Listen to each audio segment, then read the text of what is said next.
Want to know where my passion for BarrelUp, for baseball started? You want to know?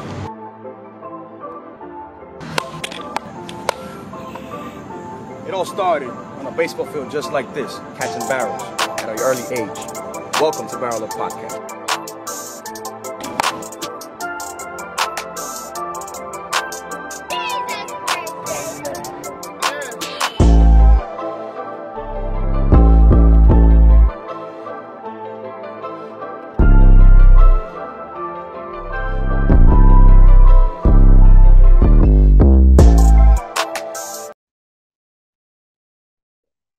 Baseball, oh baseball, I can't get enough. Good evening, everybody, and welcome to another edition of BarrelUp Podcast. This is your host, John Carlos, and tonight I have a very special invitee.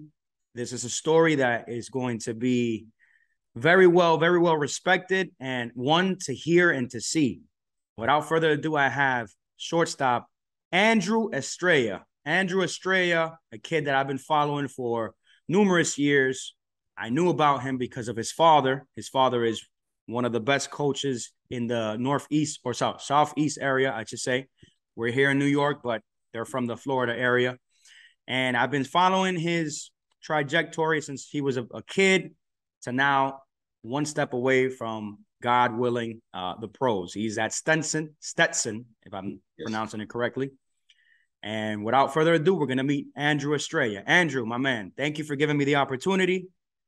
This is your boy, John Carlos here, and today we're going to get to know you. So the ball is yours. Pretty much Andrew Estrella from Miami, Florida, and I play shortstop at Stetson. I'm a sophomore now, and we're just, working hard all the time, just getting ready for the season, starting up back in February, and just having my recovery process now. Just recently had surgery back in around June. It was a, labral repair for my left shoulder. And, kind of just, doing rehab and maintaining all that so we can go full go in a couple months. That's right. Before we get into the whole injury, college and all that, let's tell the fans a little bit about your early beginnings with baseball. When did you start to play the game? I started around like 5 years old, 6 years old.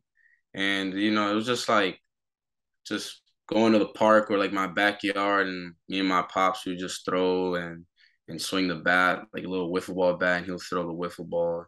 That was pretty much it. And then I started playing in like a league, little league, probably around like 6 or 7 years old. So, and then from there, it just kickstarted everything. Did you enjoy the game at that age? Were you a fan of it, or were you just trying things as you were growing up? So funny story, like when I first started, he started throwing like pop-ups with like a regular baseball, and then like it hit me in my eye, and I didn't like that. So probably 10 minutes later, we tried again, and then it hit me in my other eye. So like the next day I was going to school, like 2 black eyes, and my mom was like, nah, he's not playing baseball no more. So like we started, I tried karate, but I mean, karate, I don't like that. It's kind of boring. So then I caught back into baseball, and then, I got a little more confident because he started throwing like little tennis balls, and, think like throwing balls that wouldn't hurt if it like, if it were hit me and give me a bad bounce or something. So yes. And then, I kind of started enjoying it more. So you would say, one would say that you learned about adversity at a very young age, facing the baseball's hit to your face and all that. But it's really good to see that you stuck with it, and now you turned into a renowned prospect. A lot of people know you, Andrew. A lot of people know you, are following your career, and it's very beautiful to see a young man like you striving for his dreams. I'm pretty sure that, is this something that you want to pursue as a professional, you would say? Of course, yeah. All right, Andrew. Go ahead. Work hard every day for it, so hopefully it happens. Okay, so as I mentioned before, Andrew's father is a very good, very experienced coach. I spoke to him before. He told me that he was a scout before, something along those lines, correct? Within the scouting industry of baseball, correct? Yeah. That's amazing. Now, so you get into the league, You start playing. When do you start taking baseball serious to the point where you say, I want to be a major leaguer?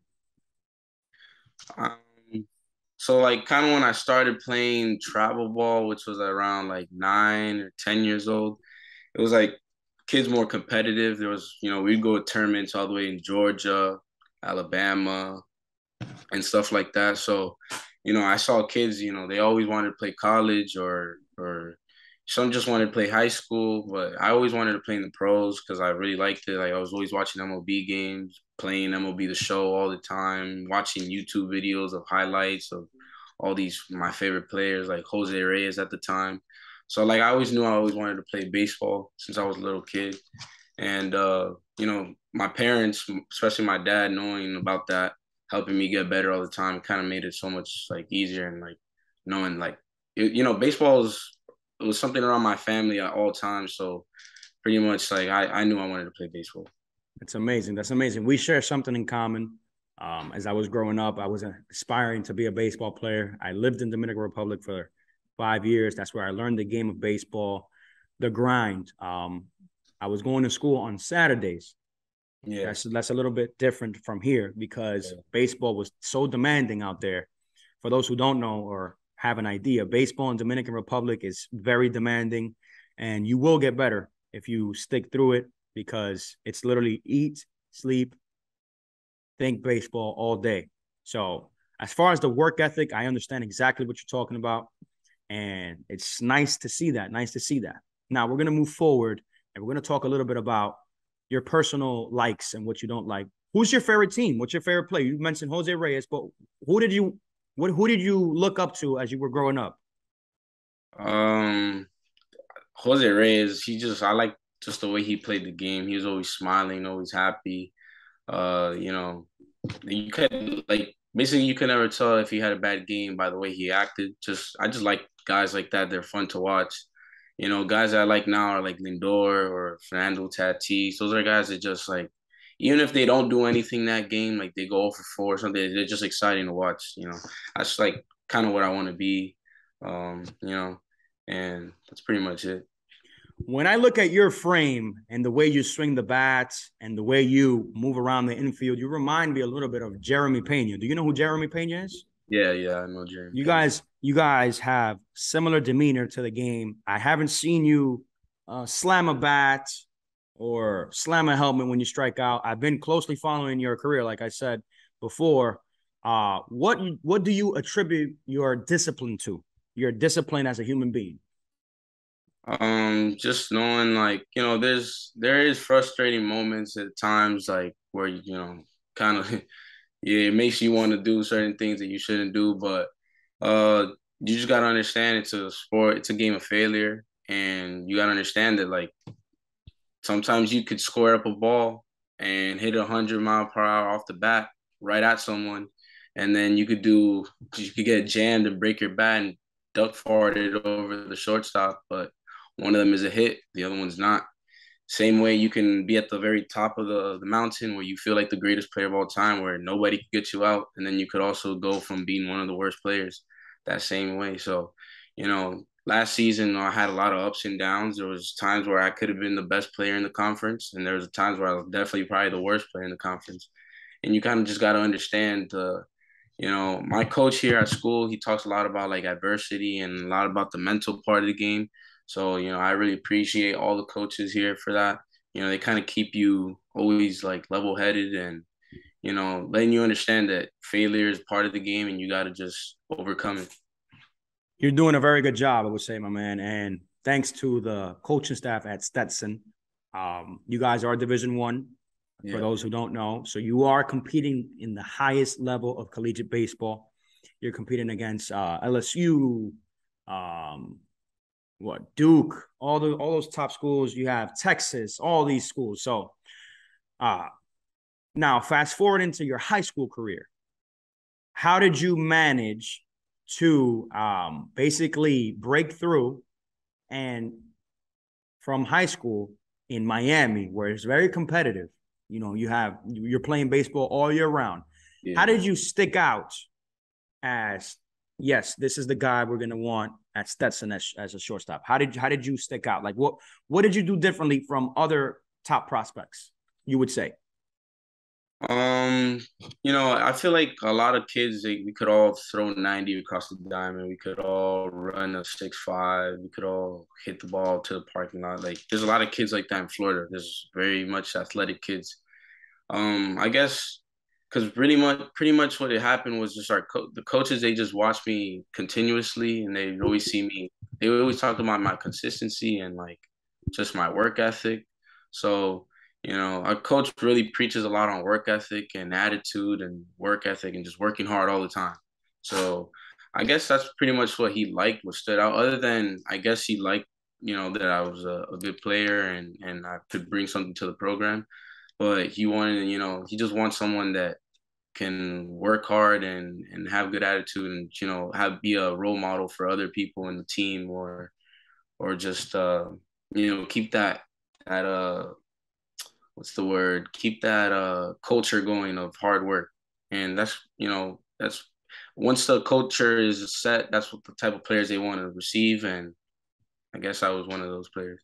Really good, really good. How old are you now, Andrew? I'm 19. 19. So flashback towards last year. Talk to me a little bit about your debut as a Hatter, right? Stetson Yeah. Hatter. Talk to me. How were the nerves? You're not playing high school baseball. You're not playing college baseball for a top D1 program. By the way, guys, this is the school that Jacob Degrom went to. Jacob Degrom, arguably the best pitcher in baseball, who was once a shortstop. We'll get to that. We'll get to that in a little bit. Talk to Yeah. me about how your first adventure at Stetson. You got there, you have high expectations, and then your first game comes. Talk to me a little bit about that. Yeah, so it was kind of weird by my first game just because it wasn't like, oh, I came in, like, I was obviously restricted with my injury. I had to play with a whole football brace, and it was kind of like I wasn't nervous at playing because I don't really get nervous like that, but I was just more scared at the fact that, like, what happens if I do a certain Move. movement for my shoulder. But after once I got into the box, all that cleared out. Like, once I crossed that line, all that stuff just went out the window, and I really didn't. I just wanted to play. I was just excited and happy. So this is a very good time for those who will be watching or are watching to take notes and control the controllables, so to say. This is a kid that has fought through adversity. At one point last year, you were hitting 317. 317.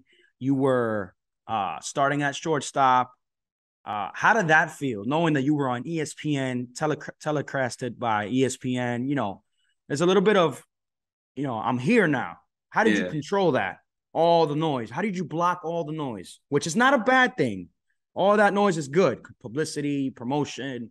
You're playing in one of the top colleges. How did you manage to stay level headed, as you said before? Um, just I guess that's how you're raised. My parents they always telling me to be humble. Our coaches also, they're always keeping you level headed, and like, they're making sure that you're not getting too full of yourself. But also, like, I'm not too big on social media and all that. I post here and there, but I'm not really like focused on what's going on. A lot of those stuff that I saw on social media was like my friends were letting me know, like, oh, you're on ESPN, and then I let my pops know, but because he loves that social media stuff. But for the most part, I don't really look at that whole TV, ESPN stuff. It's I just try to play my game and get better every day. Really good. Really good. Okay. So you're hitting 317. You're off to a great year. Let's talk a little bit about the adversity side. When did you know, okay, I'm starting to feel something off? When did you feel it? And what was it exactly? Um, so I started to realize, like, uh, I think we were playing around against Maine at the time, and weather starts going down, or my shoulder's not feeling the greatest. The workload is getting bigger and bigger because as time's going on, you have to practice more. You're getting tired, your body's getting beat up. And so I started to realize like it was kind of tough for me to get to certain pitches at some point where I just, wasn't able to get to it. And then I started to see that my hits were, instead of being spread out through the field, majority of my misses were to the shortstop or to the left field. And then that's kind of when I got the understanding, or I was also getting pitched differently. I was seeing more fastballs at the beginning. Then, scouting reports start coming out. They're like, throw more spin, throw more off speed. So it's just getting tougher and tougher. And yeah, that's when I started to realize, probably around when we played Maine. Okay. Okay. And you did get surgery throughout the off season. How does the shoulder feel now? Feels good, actually. Yeah. It's pretty weird. Like, I never really felt that much pain after the surgery. I felt like, it was stiff and my range of motion wasn't the greatest and my shoulder was weak, but I never really felt pain afterwards. And rehab is going well, thank God. And, by I think next week I could start scrimmaging, facing live pitchers and stuff. That's amazing. That's amazing. We wish you all the best. And I'm going to take this time out to remind the fans don't forget to subscribe to the YouTube channel, BarrelUp Podcast. Follow us on Instagram, BarrelUp_baseball. Like this video, comment down below. Also, we do have the Baseball Academy fully equipped here in the New York area. It's different from the Miami or Florida area where you have good weather most of the year. Over here in New York, we have to subject to places like this. And I am more than honored to serve to the community and to hopefully help kids like you take it far. Now, thinking about this is a question that I came up with because I know a little bit about the history of Stetson. We all know, or if you didn't know, Jacob Degrom once was in your shoes, shortstop. We all know he turned out to be one of the greatest pitchers, but just knowing that he's a major leaguer and that you're now filling his shoes, how does that feel to know that, wow, Jacob Degrom, a major leaguer, was once here and now I'm here? What does that how does that feel? What did you think? What do you think about when you think about that?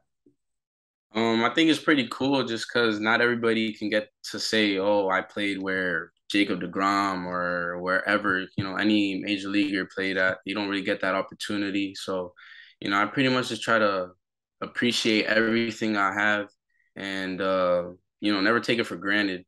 Because I'm here for a reason. I earned my chance to be here, but the same way that I got here, I could also get it taken away and I could lose it. So I just gotta stay focused. And but it's pretty crazy that I'm in the same school that Jacob Degrom went to, and I kind of keep that in the back of my mind, always thinking about it. And I just appreciate everything, all the opportunities I've gotten in life in order to be here. Very good. I love to hear that. I love your maturity, man. I think you're gonna go a long way from what I'm seeing, what I'm hearing. Now, what would you say is your best skill sets? Hitting, defense. What do you think is your forte? I'd say my forte is mainly like I'd say my defense. I always try to keep my defense intact because not always can you hit, can you go 4 for 4, but you have to understand you got to make the play. You got to put your body on the line. Our pitchers are always working hard trying to make the perfect pitch in order to get the guy out. So you going out with bad attitude because you didn't get the hit last AB, that doesn't, you can't put that on the pitcher without putting full effort to go after a ball. So I try to focus a lot on my defense. Right here in school, BP, it's always full speed, live reads. Our coach is really big on that.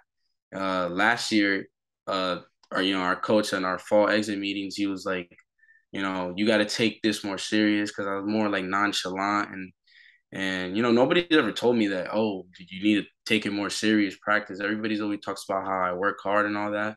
He kind of told me something differently, and it woke me up, opened my eyes to realize like, hey, I gotta I focus up, and I do think it made like a huge difference in my game on the defensive end. I appreciate him telling me that. So yeah. Amazing, amazing, amazing. Although you do say that your strongest skill set is the defense, I have seen you turn double plays. I have seen you make it look easy. You also make it look easy with the bat. You have a very simple load, which generates power, and your hips are literally on point. They're flying through the zone. What do you attribute your simple load and simple path to the baseball? I like to start early because when you start early, you get to recognize the pitch better and you know exactly what you're gonna get, you know. And but I just try to stay short, compact, and just let everything happen itself. You know, once you're in the box, it's straight, just see the ball, hit the ball. But in the cages and in practice, it's just start early, let the ball get deep, and then short and compact. That's it. That's You all it try to is. stay short and compact inside the baseball. Yeah, inside the baseball all the time. It's really Just good try to that you keep the mentioned hand that. as close as possible to my body. Correct, correct. It's really good that you mentioned even the fact that you try to keep your hands as close to your body, because that's what I preach here at BarrelUp Baseball Player Development. I tell my kids, listen, right now you're at a level where it's high school, you might see 84, 85, but once you get to the college level, you will be seeing 90, 91, 92, even 95 sometimes, meaning Yeah. that you have to start early, number one, and number two, you have to keep it simple. Simplicity is what's going to take you to hit that 95 miles per hour fastball. When you try to do too much, you're going to find yourself overloading. You're going to find yourself dipping the barrel.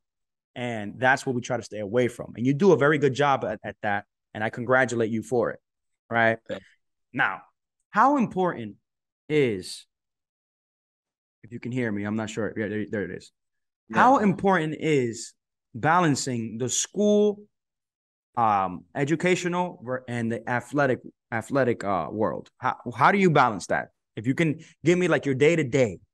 Yeah. So pretty much we have study hall like 2 times a week, and we have a lot of like time in between practice and school. So pretty much I just try to like go to class and then finish my schoolwork right after in my dorm.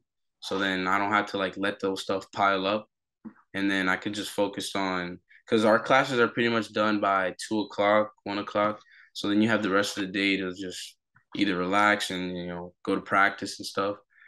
And if you can't get it done, then you have either study hall or you just go back to your dorm and finish your work. But try to always don't let work build up because then you start finding yourself in a deep hole where it's hard to like get stuff done. Especially as an athlete. I was once there. I played Division II college baseball. Yeah. And I remember, guys, listen to this because this is real. This happened. We were starting the season in North Carolina. We did our thing in North Carolina. Everything went well. And when I got back, we got back on a Sunday. And I remember that Monday we had class. Guess what? I had a 15-page paper due. That's the only thing I forgot to do.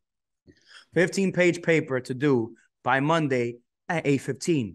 So we got back at 2 o'clock in the morning, right? From 2 o'clock, let's say you got back to your room at 2:45. From then on, I did not sleep for the next 4 to 5 hours getting that paper done. So like Andrew says, please don't let schoolwork pile up, especially when you're a student athlete, as it's harder. You have to be 100% in the classroom, but then be 100% in the ball field. And when you're playing for a Division I program, I can only imagine that it can get overwhelming. Yeah. So I just want to congratulate you. I want to give you all the glory and all the blessings. You're doing a phenomenal job. You're putting on for your country, Dominican Republic. We're all Dominican and we're all watching. Okay. I want to give you some words of encouragement. And if you're ever in New York, please stop by as we can get some training done and we can definitely work out and get a live feel for if I'm not mistaken. And I always, when I get that gut feeling, it always happens. The next major leaguer. I'm seeing it right now. You have the demeanor. You have the athleticism, you have the mindset, you have the skills. Keep going, my man. And I wish you nothing but the best this year. Okay. I will be watching you again and have fun. Keep having fun. Any last words that you want to dedicate to your fans, to your family, anybody who's watching, the kids that are coming up? Yeah, just appreciate everybody for the support on my pops account. I see the comments all the time. And I'm just gonna keep grinding, and we all keep grinding. And hopefully, we get to our goal. That's all it is. That's all it is, my man. Thank you, Andrew Estrella, the next major leaguer. You're watching him right here. Ball out this year, my man. This is John Carlos from BarrelUp Baseball, BarrelUp Podcast. Many blessings, my brother. I'll see you soon, okay? All right, man. Appreciate it. Thank you. No doubt, man. Take it easy.